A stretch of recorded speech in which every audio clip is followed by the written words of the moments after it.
चलिए आज बनाते हैं दोस्तों बहुत ही हेल्दी और पौष्टिक डिश।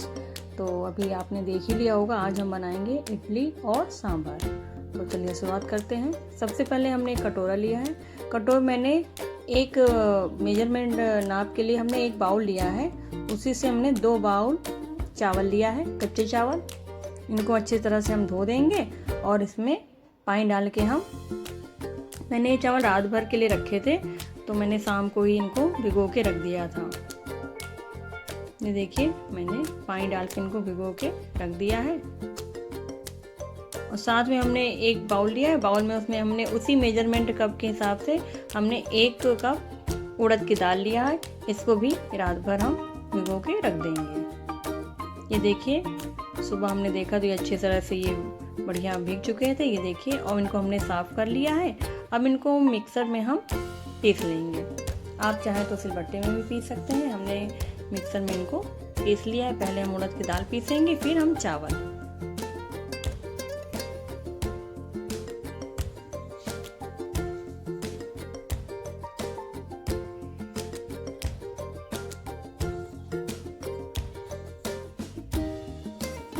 देखिए दाल पीस गई है। दाल ज़्यादा ना बारीक पीसेंगे और ना ही ज़्यादा दरदरी, तो मतलब मीडियम ही रखेंगे, एकदम से बारीक नहीं करेंगे। देखिए बढ़िया दाल का पेस्ट बन गया है। हमने दाल को 2 बार में पीसा था, तो अभी फिर दोबारा इसमें हम दाल डाल के फिर से पीस लेंगे।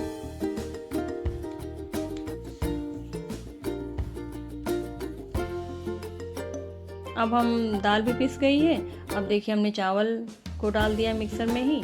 अब चावल भी ऐसे ही हम पीस लेंगे। इनको भी ज़्यादा दरदरा नहीं पीसना है। देखिए चावल का भी पेस्ट पीस के तैयार हो गया है। अब उस एक भगोने में हम दोनों दाल और चावल को मिक्स कर देंगे। अच्छे से मिला के हम कुछ देर के लिए रख देंगे।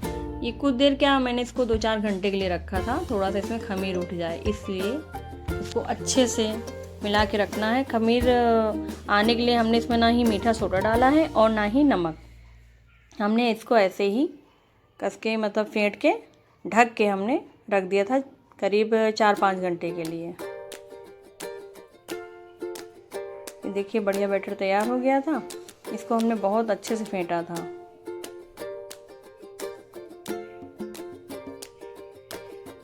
बढ़िया पेस्ट भी। अब इसको हम ढक के रख देंगे। अब देखिए करीब 4-5 घंटे बाद देखिए अच्छे से खमीर उठ गया है। ये बहुत बढ़िया खमीर उठा है। अब इसको फिर से हम मिक्स कर देंगे, अच्छे से फेंट देंगे दोबारा। परफेक्ट खमीर उठा है ये बैटर में। ऐसे ही हम डोसा का भी बैटर बनाते हैं, इसी से बैटर से डोसा भी बन जाता है और इडली भी।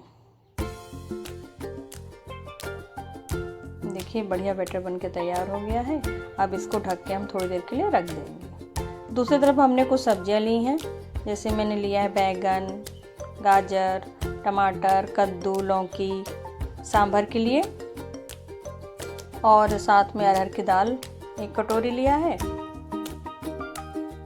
अब अरहर की दाल हम कुकर में चढ़ा देंगे थोड़ी सी हल्दी डाल के।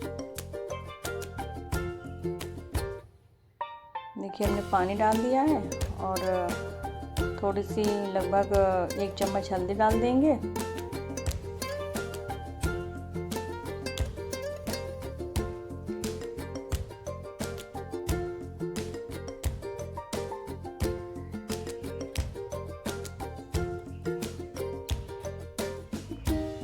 और साथ में नमक, अपने स्वाद अनुसार नमक भी डाल देंगे। और 1 चम्मच देखिए हल्दी भी हमने डाल दी है। अब हम इसको सीटी लगा देंगे, धीमी आंच में छोड़ देंगे दाल पकने के लिए। इसमें ये अरहर की दाल है, तो हमने कम से कम 3-4 सीटी लगाई थी ताकि एकदम दाल गल जाए। दूसरी तरफ हमने एक कढ़ाई लिया है। कढ़ाई में हमने सरसों का तेल डाला है और साथ में हमने थोड़ी सी सूखी इमली को 1 कटोरे में भिगो दिया था पानी डाल के। देखिए हमने कढ़ाई में तेल डाल के जो सारी सब्जी हमने काटी थी, इनको अच्छे से धो के काट लिया था। इनको हमने सब्जी में बढ़िया कट गई हैं, तो इनको हमने कढ़ाई में छौंक दिया है। आप कोई भी बर्तन ले सकते हैं। हमने कढ़ाई लिया, इसी में छौंक दिया है। अब इनको चला लेंगे अच्छे से।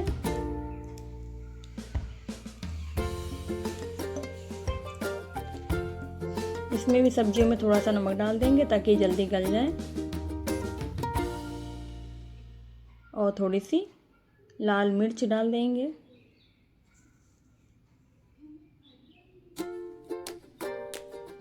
और इनको थोड़ी देर के लिए हम ढक देंगे, करीब 5-10 मिनट के लिए इनको ढक के ही पकाएंगे। बीच बीच में इनको खोल के हम चलाते रहेंगे ताकि सब्जियां लगे नहीं, क्योंकि इनमें पानी तो पड़ा नहीं है, सूखी सब्जियां हैं, जल ना जाए, इसलिए 10-10 मिनट में जब तक ये गले ना सब्जियां, हम इनको खोल खोल के चलाते रहेंगे। देखिए खोल दिया है। देखिए अब इनको हम अच्छे से चला लेंगे। हमने चला दिया है अच्छे से, लगी भी नहीं है। धीमी आंच करे रहेंगे तो ये लगेंगे नहीं, अच्छे से पक जाएंगे।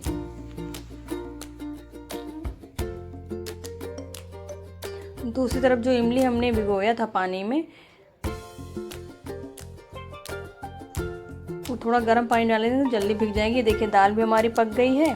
अच्छे से मिक्स कर देंगे और इन्हीं सब्जियों में डाल देंगे कढ़ाई में। देखिए कढ़ाई मैंने ये सारी सब्जियां जो कढ़ाई में पक रही थी, उसी कढ़ाई में हमने दाल मिक्स कर दिया है। अच्छे से चला लेंगे।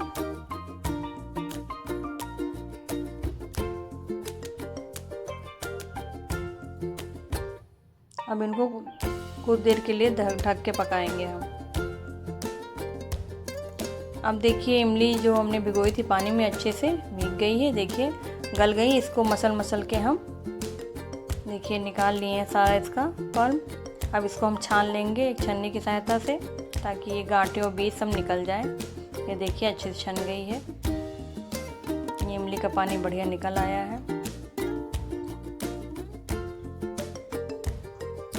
अब देखिए सब्जियां भी लगभग पक गई हैं, तो देखिए खोल के देख रहे हैं हम। और दाल भी बढ़िया अच्छे से सब्जियों में मिल गई है। देखिए बढ़िया दाल और सब्जियां अच्छे से मिक्स हो गई हैं। अब जो इमली का पानी हमने निकाला था उसको इसी कढ़ाई में ऐड कर देंगे सब्जियों और दाल के साथ। तो देखिए अच्छे से मिला लिया मैंने वही इमली का पानी डाल के। अब इनको भी फिर से हम 10 मिनट के लिए ढक के छोड़ देंगे।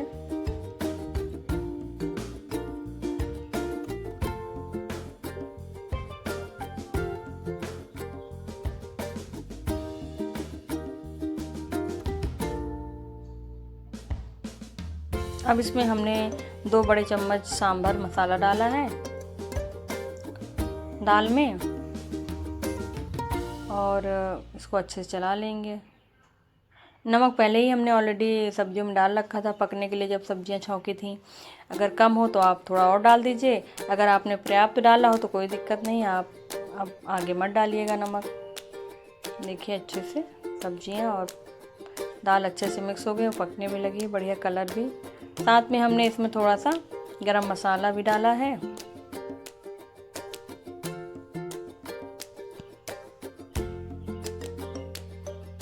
देखिए सब्जियां लगभग परफेक्ट पक गई हैं, अच्छे से गल गई हैं।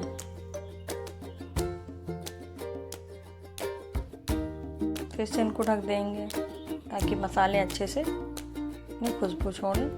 अब हमने एक थोड़ा तड़का पैन लिया है, उसमें हमने सरसों का तेल डाला है।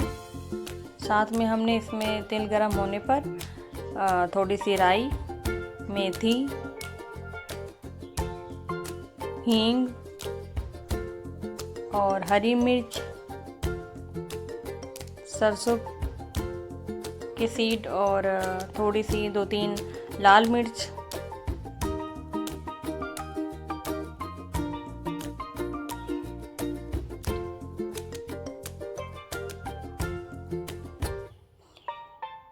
और थोड़ी सी लाल मिर्च पाउडर। ये पाउडर डाल के अच्छे से हमने इनको पका लिया है। देखिए अच्छे से पक गई है, मिर्ची कलर भी अच्छे से खिल गया है। तो अभी ये देखिए तड़का तैयार है हमारा। ये देखिए सांभर हमने ये प्लेट खोली तो देखिए अच्छे से दाल और सब्जियां गल गई हैं, बढ़िया मिक्स हो गई हैं। देखिए बढ़िया कलर आया है। और वही तड़का हमने इसमें कढ़ाई में डाल दिया है। ये देखिए बढ़िया मस्त तड़का लग गया है सांभर में। इसको अच्छे से मिला लेंगे और ये देखिए लगभग बनके तैयार है। अब एक भगोड़ा लेंगे एक तरफ। अब हमारे पास तो इडली स्टैंड नहीं था, हमने एक भगोड़ा लिया है और प्लेटें थी इडली स्टैंड वाली, तो हमने उन्हीं प्लेटों में हल्का सा तेल लगा के प्लेटों में सांचे में और हमने इडली बैटर को उसी में डाल दिया है प्लेटों में। देखिए हमने तेल लगाया है। इस तरह सभी जो ये प्लेटें हैं सबको ग्रीस कर देंगे तेल से हल्का हल्का। फिर हमने इडली बैटर डाला है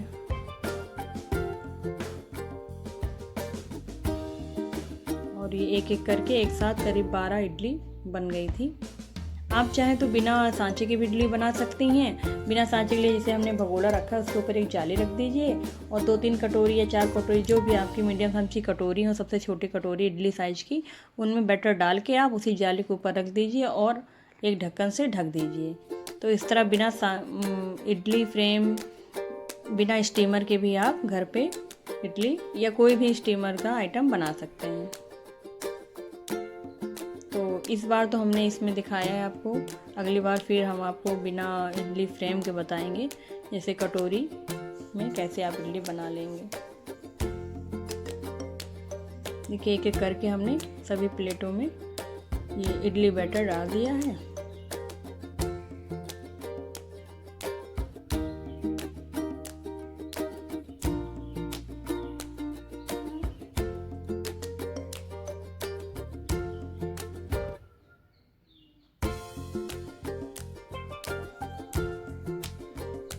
अब इस स्टैंड को उठा के उसी भगोले में हमने 1 गिलास के लगभग पानी डाला था, वो पानी खौलने लगा है।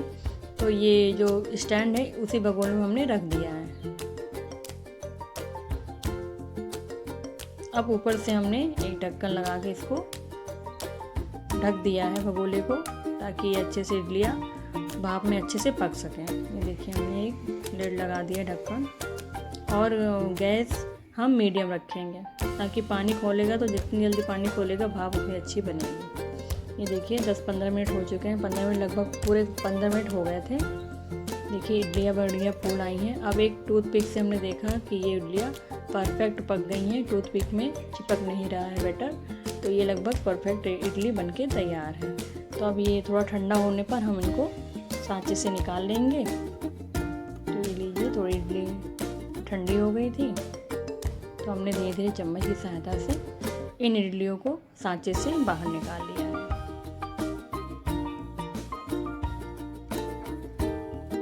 ऐसे ही हम सारी इडलियाँ एक एक करके हम सांचे से बाहर निकालेंगे। गरम गरम निकालेंगे तो ये फट जाएंगी, तो थोड़ा ठंडा होने दीजिए तब निकालिए, आराम से निकल आती हैं। देखिए कितनी फूली फूली इडली बनके तैयार है और स्पंजी भी है और बहुत टेस्टी भी हैं।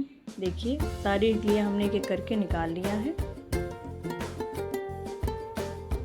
तो ये लीजिए परफेक्ट इडली बनके तैयार है। तो और देखिए सांभर, इडली और चटनी भी हमारी तैयार। तो चलिए फिर मिलते हैं अगली डिश में।